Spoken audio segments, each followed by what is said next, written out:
الله أكبر الله أكبر الله أكبر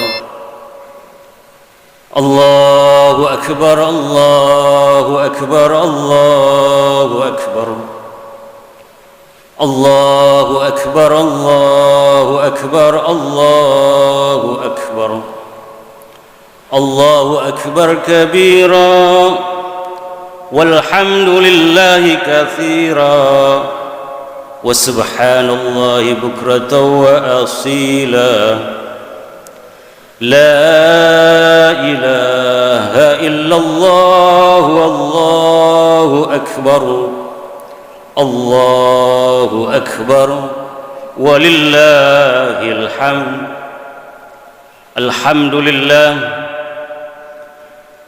لله الذي جعل عيد الفطر عيدا مباركا وعيدا للمؤمنين أشهد أن لا إله إلا الله وحده لا شريك له وأشهد أن سيدنا ونبينا محمدا عبده ورسوله اللهم صل وسلم وبارك على سيدنا محمد وعلى آله وصحبه أجمعين أما بعد فيا أيها العاعدون والعاعدات الأعزاء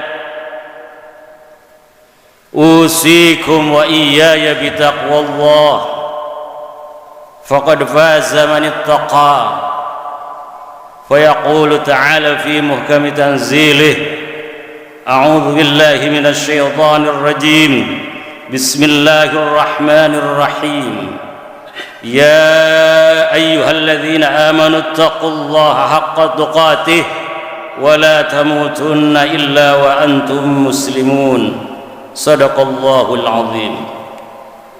Hadirin hadirat Bapak Ibu sekalian, jamaah salat Idul Fitri rahimakumullah.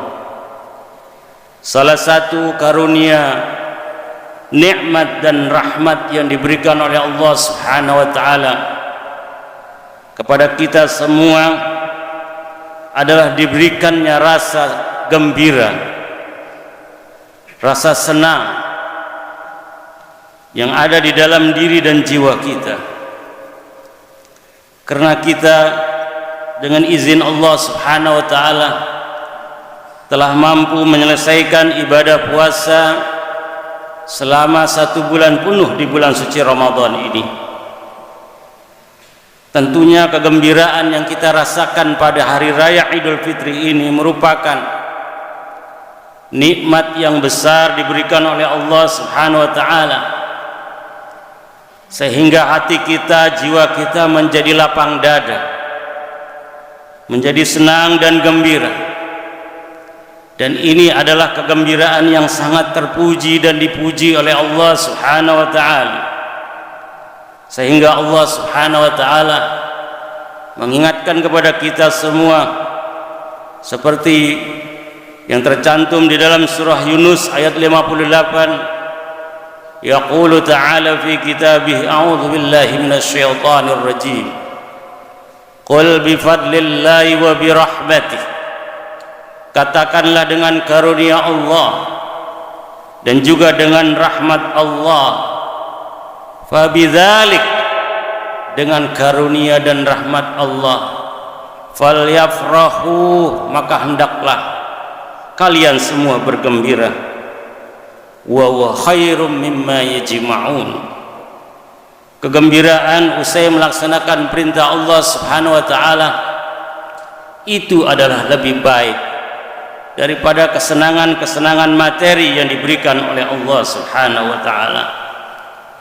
Dan ini tentunya sesuai dengan hadis Nabi kita Muhammad sallallahu alaihi wasallam yang diriwayatkan oleh Imam Bukhari dan juga Imam Muslim dari sahabat Nabi yang mulia, sahabat Abu Hurairah radhiyallahu an, lis-shaim farhatani yafrahuhuma, bagi mereka yang melaksanakan ibadah puasa telah diberikan 2 kegembiraan oleh Allah Subhanahu wa taala.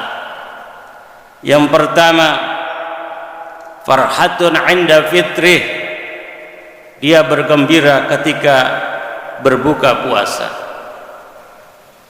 Yang kedua adalah wa farhatun 'inda liqa'i rabbih, kegembiraan ketika berjumpa dengan Allah Subhanahu wa taala di hari kiamat nanti. Dan tentunya ini merupakan pahala simpanan bagi kita semua. Dan kita berharap kepada Allah Subhanahu wa taala semoga amal ibadah puasa kita diterima oleh Allah Subhanahu wa taala. Amin ya rabbal alamin. Hadirin hadirat jamaah salat Idul Fitri rahimakumullah. Allahu akbar. Allahu akbar. Allahu akbar. Walillahil hamd.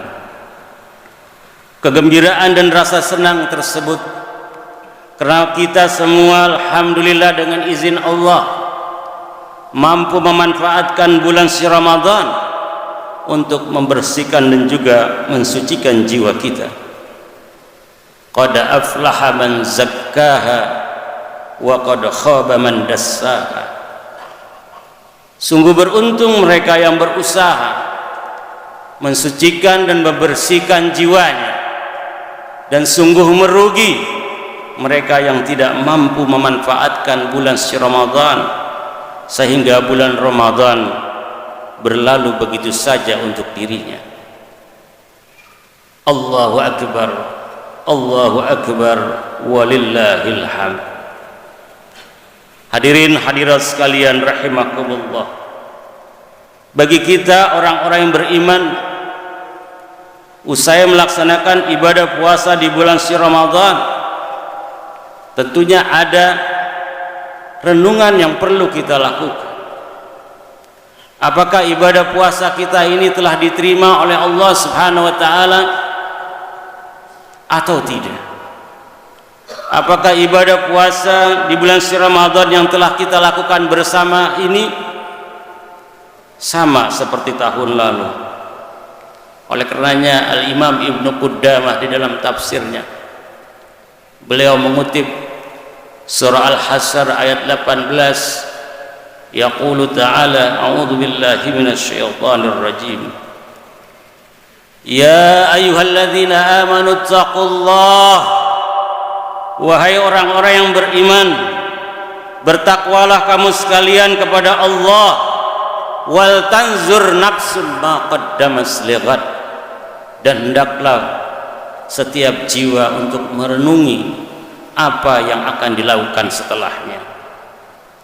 Dari ayat ini Al-Imam Ibnu Qudamah memberikan penjelasan bahwa ayat ini sebagai isyarat agar supaya kita usai melaksanakan ibadah puasa di bulan suci Ramadan untuk melakukan muhasabatun nafas wa muhasabatul amal, yaitu introspeksi terhadap diri kita dan juga introspeksi terhadap ibadah puasa yang telah kita lakukan. Senapas dengan ayat tersebut, Sayyidina Umar bin Khattab radhiyallahu an berkata di dalam asarnya, hasibu anfusakum qabla an tuhasabu, berusahalah kalian semua untuk melakukan introspeksi terhadap amaliyah ibadah yang telah kalian lakukan sebelum dihisab oleh Allah Subhanahu wa taala pada hari kiamat nanti. Hadirin hadirat jamaah salat Idul Fitri rahimakumullah, di dalam Al-Qur'anul Karim surah Al-Fatir ayat 32 Allah Subhanahu wa taala begitu jelas dan terang benderang menggambarkan tipe ataupun perilaku orang-orang yang melakukan ibadah puasa di bulan suci Ramadan. Yang pertama Allah golongkan faminhum zalimun li nafsihi, mereka yang berbuat zalim kepada dirinya sendiri saat melakukan ibadah puasa di bulan suci Ramadan. Ayat ini digambarkan dalam tafsir Al-Wahidi. Beliau mengatakan maksud daripada faminhum zalimun li nafsi adalah mereka yang melakukan ibadah puasa akan tapi tidak mampu menjaga seluruh anggota tubuhnya untuk berpuasa. Bila mereka yang melakukan ibadah puasa di bulan Ramadan tapi tidak menjaga anggota tubuhnya untuk dipuasakan juga. Digolongkan oleh Allah Subhanahu wa taala, faminhum zalimun li nafsih, mereka telah berbuat zalim kepada dirinya sendiri. Bagaimana mereka yang tidak melakukan ibadah puasa di bulan suci Ramadan? Yang kedua adalah golongan faminhum muqtasid, mereka adalah golongan yang berusaha untuk melakukan ibadah puasa di bulan suci Ramadan dan juga menjaga seluruh anggota tubuhnya, tapi tidak mampu menjaga sakwa, sangka ataupun dugaan yang ada di dalam hatinya. Belum mampu untuk membersihkan dirinya, sehingga masih terlintas buruk sangka, dengki dan dendam serta benci kepada orang-orang yang memusuhinya. Bagi kita orang-orang yang beriman tentunya menginginkan tingkatan yang ketiga, yaitu faminhum sabiqum bil khairat. Mereka yang melaksanakan ibadah puasa bukan hanya sekadar menahan lapar dan haus saja, tapi juga berusaha untuk mempuasakan seluruh anggota tubuhnya, bahkan menjaga hatinya dari berbagai macam penyakit hati, baik dengki, iri, dendam, benci yang menghunjam di dalam hatinya dibebaskan dari ikatan-ikatan keburukan penyakit hati tersebut. Hadirin hadirat sekalian, jamaah salat Idul Fitri rahimakumullah, harapan kita semua bahwa ibadah puasa yang telah kita lakukan itu diterima oleh Allah Subhanahu wa taala, dan semoga kita minimal masuk ke dalam golongan faminhum muqtasid yang berusaha untuk melaksanakan ibadah puasa dengan baik dan juga menjaga seluruh anggota tubuhnya. Mengapa kita melakukan perenungan terhadap amalia ibadah puasa yang telah kita lakukan? Ini pun dilakukan oleh sahabat Al-Imam Ali bin Abi Thalib karramallahu wajhah. Beliau senantiasa merenungi setiap amal ibadah yang telah dilakukan, apakah diterima atau tidak. Karena Allah Subhanahu wa taala berfirman seperti yang dikutip oleh Al-Imam Ali, innama yataqabbalullah minal muttaqin. Allah akan hanya menerima amalan ibadah orang-orang yang bertakwa. Bahkan para sahabat Nabi seperti yang disampaikan oleh istri Rasulullah sallallahu alaihi wasallam yang mulia, yaitu Sayyidatuna Aisyah, ketika para sahabat membaca ayat wa yu'tuna ma atau wa qulubuhum wajilah, para sahabat berusaha semaksimal mungkin untuk melakukan perintah Allah Subhanahu wa taala, tapi hati para sahabat ini senantiasa ada rasa takut bahwa amal ibadahnya tidak diterima oleh Allah Subhanahu wa taala. Allahu akbar, Allahu akbar, Allahu akbar, walillahil hamd. Untuk melihat apakah ibadah puasa yang kita lakukan selama 1 bulan penuh ini berhasil atau tidak, maka para ulama memberikan tanda khusus mereka yang berhasil melaksanakan ibadah puasa di bulan Ramadan berusaha untuk menjadi rabbaniyin, bukan ramdhaniyin. Itulah pernyataan yang diungkapkan oleh para ulama kita. Kunu rabbaniyin, jadilah kamu sekalian hamba-hamba Allah yang istiqomah dalam menjalankan perintah-perintahnya dan juga meninggalkan larang-larangannya. Kamu beribadah dalam situasi dan kondisi apapun, tetap kamu istiqomah. Dalam keadaan sedih, dalam keadaan menghadapi ujian yang berat dalam kehidupan kita, bahkan dalam kesenangan engkau tetap teguh seperti karang di tengah lautan, istiqomah menapaki jalan-jalan rahmat Allah Subhanahu wa taala, menuju pintu-pintu rahmat Allah Subhanahu wa taala. Maka dengan demikian para ulama menjelaskan kepada kita bahwa keberhasilan ibadah yang dilakukan oleh hamba Allah usai melaksanakan ibadah puasa adalah berpegang teguh dan menjaga serta memelihara taubatan nasuha yang sudah diniatkan di dalam dirinya. Wa tubu ilallahi jami'an ayyuhal mu'minun la'allakum tuflihun. Bertaubatlah kamu sekalian wahai orang-orang yang beriman, agar supaya kamu mendapatkan keberuntungan, karena seluruh manusia tidak ada yang seperti malaikat dan juga tidak ada manusia seperti iblis. Kita berusaha menjadi orang yang baik, menjadi orang saleh, tapi kita belum menjadi orang saleh. Kita hanya berusaha untuk menjadi orang baik atau memperbaiki orang lain, akan tapi semuanya pintu hidayah dan taufik itu di kekuasaan Allah Subhanahu wa taala. Kullu bani Adam khata, seluruh manusia itu selalu berbuat dosa. Wa khairul khata'in at-tawwabun, dan sebaik-baik orang yang berbuat salah adalah yang bertobat kepada Allah Subhanahu wa taala.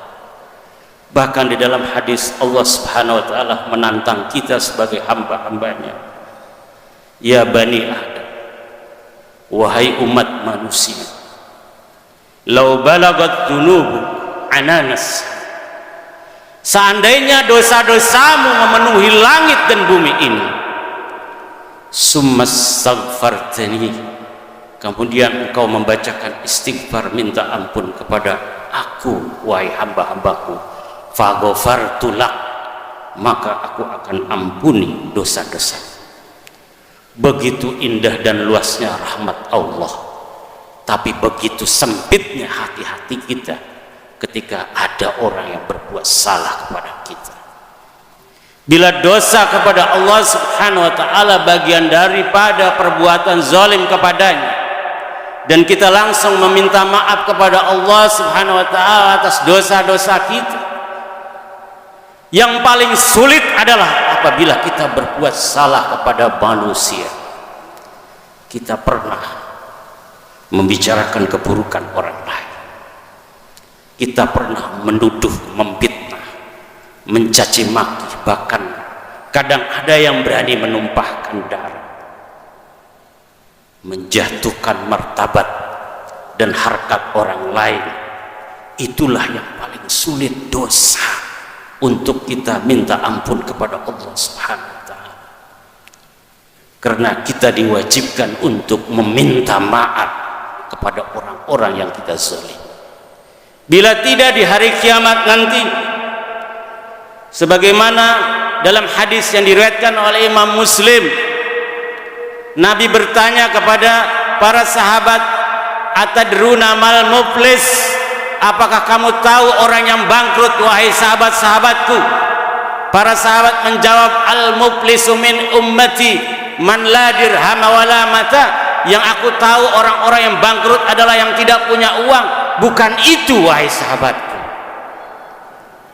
Orang-orang yang bangkrut dari kalangan umatku di hari kiamat nanti, man ya'ti bisolatin wa siyamin wa zakatin, orang yang datang menghadap Allah begitu banyak pahala salatnya, pahala puasanya, pahala zakatnya, pahala sedekahnya, akan tapi di dunia qad syatama hadza, dia pernah mencaci orang lain, wa qad qatala hadza, telah dia menumpahkan darah orang lain, wa qad qadzafa hadza, dan juga telah dia memfitnah, menuduh orang lain.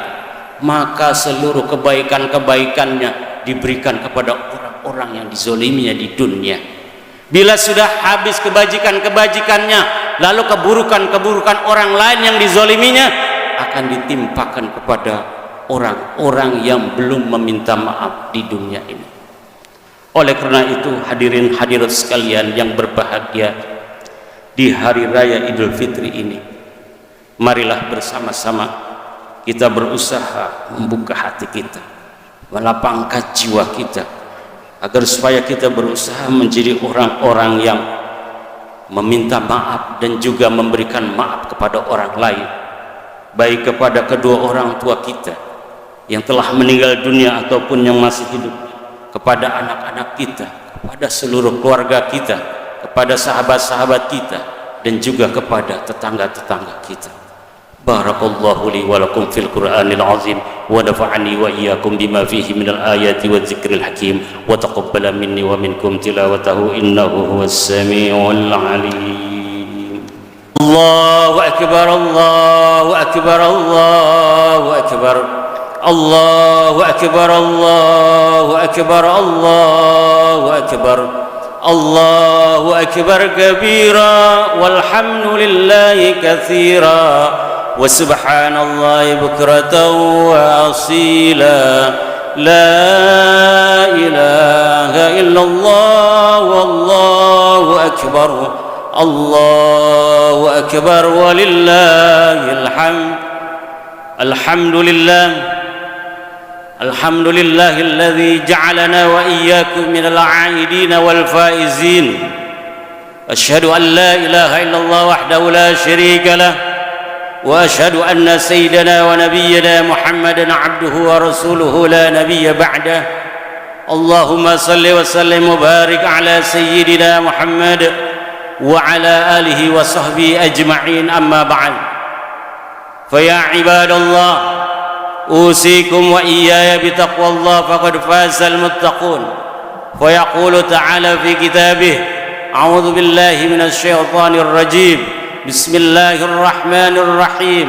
Ya ayyuhalladzina amanu taqullaha wal tanzur nafsum ma qaddamat lighad.